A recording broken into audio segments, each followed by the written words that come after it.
Bonjour. J'ai acquis l'intime conviction que chacun d'entre nous fait du mieux qu'il peut.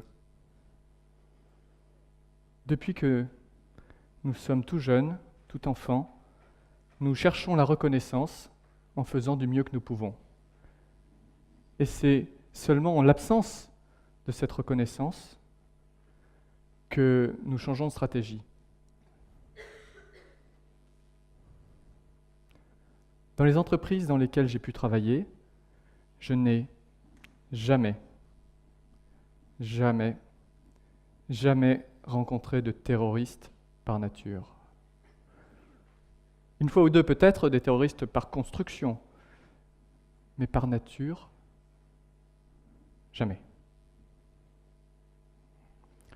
Ces expériences m'ont amené à croire en la présomption de confiance. Alors la présomption de confiance, qu'est-ce que c'est ? C'est croire ou c'est faire confiance a priori. Pas par naïveté, mais par efficacité. Je crois qu'il est bien plus efficace de faire confiance a priori que d'ériger en permanence des barrières de contrôle. Vous avez vraisemblablement tous entendu ou utilisé « la confiance n'exclut pas le contrôle ». Eh bien moi, je crois que le contrôle tue la confiance. Et surtout, le contrôle, ou trop de contrôle, ou du contrôle mal dosé, tue l'initiative. Vous me suivez ?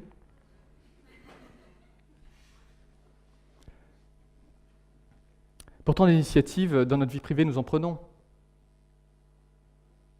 Et souvent, de temps en temps, elles sont quand même très structurantes, ces initiatives. Nous décidons dans nos vies privées. Nous décidons si nous pouvons faire des études, nous décidons de nous marier, nous décidons de faire des enfants, d'acheter une maison ou de vendre sa maison, de déménager. Enfin bref, dans le quotidien, il y a des décisions, et puis quand même assez fréquemment, il y a des décisions très structurantes. Et au risque de vous surprendre, nous ne finissons pas tous sur les listes des surendettés de la Banque de France, ou dans les couloirs des maisons d'arrêt, de Fresnes ou de la santé. Nous sommes responsables dans nos vies privées. Vous me suivez toujours ? Alors pourquoi, quand on passe la porte de l'entreprise,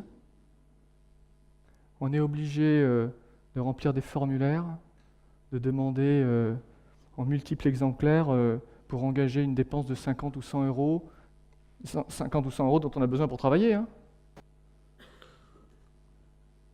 Pourquoi nos entreprises nous regardent et nous considèrent et nous traitent comme des irresponsables ?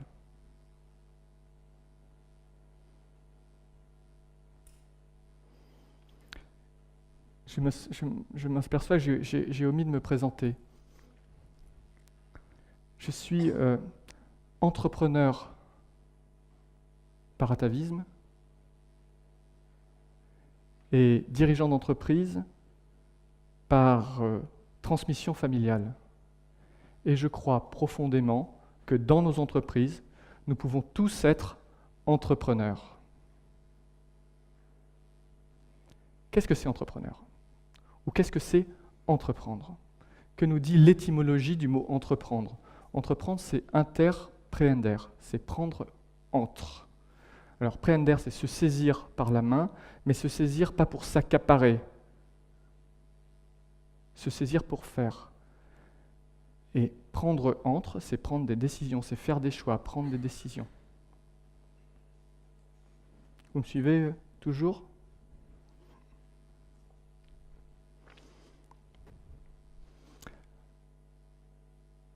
Dans l'entreprise, tous les jours, ou quand même assez fréquemment, nous sommes amenés à pouvoir ou à être en mesure de prendre des décisions, d'être face à des problèmes qui nous concernent, ou face à des problèmes dont nous sommes les premières victimes. Combien de fois Combien de fois j'ai entendu « j'ai un chef, c'est son job ». Oui, mais enfin, c'est tout près de toi. Oui, mais j'ai un chef, c'est son job. Ou alors, on a toujours fait comme ça.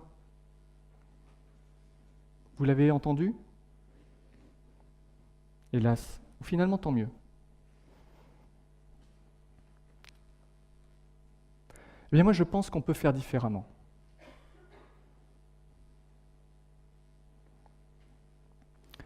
Je pense que, avant de continuer, il faut que je vous dise qu'est-ce que c'est tous entrepreneurs dans une entreprise.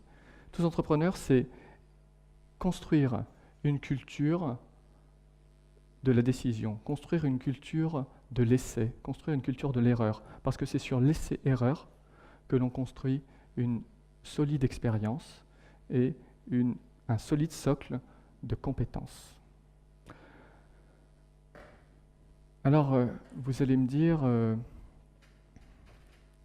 comment fait-on? Comment fait-on pour passer de « on a toujours fait comme ça » à « je vois, je fais ». Alors, on est samedi après-midi, est-ce qu'il y en a qui ont des baguettes magiques? Non, personne n'a pris de baguette magique? Ça tombe bien, on n'en a pas besoin. Moi, je vais vous dire ce qu'on a essayé et ce qui a foiré. Alors, on a essayé l'incantation. L'incantation, ça ne marche pas. Donc, on peut le mettre de côté. On a essayé le décret. Le décret, ça ne marche pas non plus. La baguette magique, vous en avez parlé, ça ne marche pas. Et finalement, bien sûr que ça ne marche pas. Imaginez-vous, lundi matin, 9h15, vous réunissez ou vous êtes réunis par le boss et dit à partir de 9h30, tout le monde entrepreneur. Tout le monde, je vois, je fais. Tout le monde prend des décisions. Vous regardez avec des yeux comme ça, il a fumé quoi le patron? Et ils auront raison. Alors concrètement, comment on fait? Me direz-vous. Je crois que 2 idées sont nécessaires, seulement 2 idées. La première, elle consiste à se réunir autour d'un idéal partagé.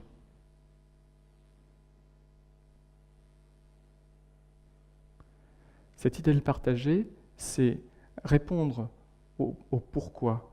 Pour quelles raisons faisons-nous ce que nous faisons? Pour quelles raisons nous levons-nous le matin pour venir travailler ensemble?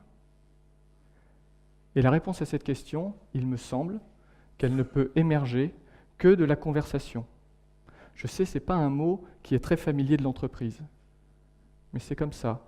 Nous, on a organisé des séminaires à 10-12 personnes avec un triple objectif. Le premier, que chacun individuellement puisse s'exprimer. Le deuxième, faire émerger une vision d'un futur commun, souhaitable et souhaité. Et enfin, la troisième, parce que les idées ne restent que des idées tant qu'elles ne sont pas incarnées, quelles sont les premières actions que nous mettons en œuvre pour nous engager sur ce futur commun souhaitable et souhaité. La deuxième idée consistera à prendre conscience que notre quotidien est un exploit. La deuxième idée consistera à porter notre regard sur ce qui se fait de bien tous les jours, plutôt que ce qui pourrait se faire mieux de temps en temps seulement. Ce que j'ai constaté dans l'entreprise que j'anime, c'est que ces postures sont fructueuses, qu'elles libèrent les initiatives, et que ces initiatives sont systématiquement ou quasi systématiquement fructueuses. Je ne voudrais pas vous mentir, il y a quelques initiatives qui n'aboutissent pas, évidemment, mais jamais, jamais, jamais, elles ne sont désastreuses, ces initiatives. Vous me suivez toujours? Alors, je voudrais vous raconter l'histoire de Jérôme. Jérôme est entré dans l'entreprise il y a une dizaine d'années comme ouvrier avec un contrat d'intérim. Quelques mois après, son contrat d'intérim était transféré en CDI, ça arrive de temps en temps quand même. Et encore quelques mois après, il était élu délégué du personnel. Et il siège au CE. Mais, je ne sais même pas si le mais est nécessaire, il est très attaché à son entreprise. Mais imaginez-vous Jérôme, en séance de CE, le bonnet sur la tête, la capuche parapluie sur le bonnet, vous dire « je ne suis pas là pour réfléchir ». Quelques années plus tard, en 2008, quand nous avons engagé un vaste plan de formation de tous les salariés de l'entreprise aux usages d'Internet, eh bien Jérôme et ses camarades étaient très dubitatifs. Elle est où l'entourloupe ? Nous, on est des ouvriers, nous, on fait de l'industrie. À quoi ça va bien servir Internet ? Elle est où l'entourloupe ? Mais à un moment donné, Jérôme, il se dit, mais pourquoi pas ? Quel est le risque finalement ? Qu'est-ce que je risque individuellement à apprendre ? Et il se forme. Il se forme à différentes techniques du numérique, web, réseaux sociaux, montage vidéo, ainsi de suite. Et de fil en aiguille, il sort de l'atelier, il rejoint une équipe marketing. Il est aujourd'hui en charge de la réputation de l'entreprise sur Internet. Et un jour, de sa propre initiative, c'était il y a quelques mois, en écoutant la radio, il engage de son propre chef l'entreprise au trophée des PME qui se bougent, organisé par la station RMC. Et il fait de l'entreprise la lauréate. Quel était le risque ? Quel risque avons-nous à repenser nos organisations sur la présomption de confiance ? C'est un risque positif ou un risque négatif ? Quel risque avons-nous à avoir plus de collaborateurs heureux, à améliorer les résultats ? Quel risque ?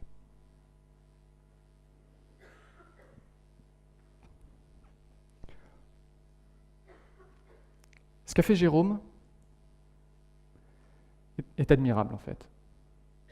Jérôme, il s'est détaché de ses camarades pour vivre sa propre expérience. Il a pris sa part de responsabilité et surtout il a pris sa part de notre responsabilité collective. Et ça sera finalement ma conclusion. Tous entrepreneurs, c'est possible et c'est notre responsabilité collective. À nous, entrepreneurs, chefs d'entreprise, de poser les conditions d'une contribution de tout le monde, et à nous, entrepreneurs collaborateurs, de prendre le risque positif de contribuer. Merci.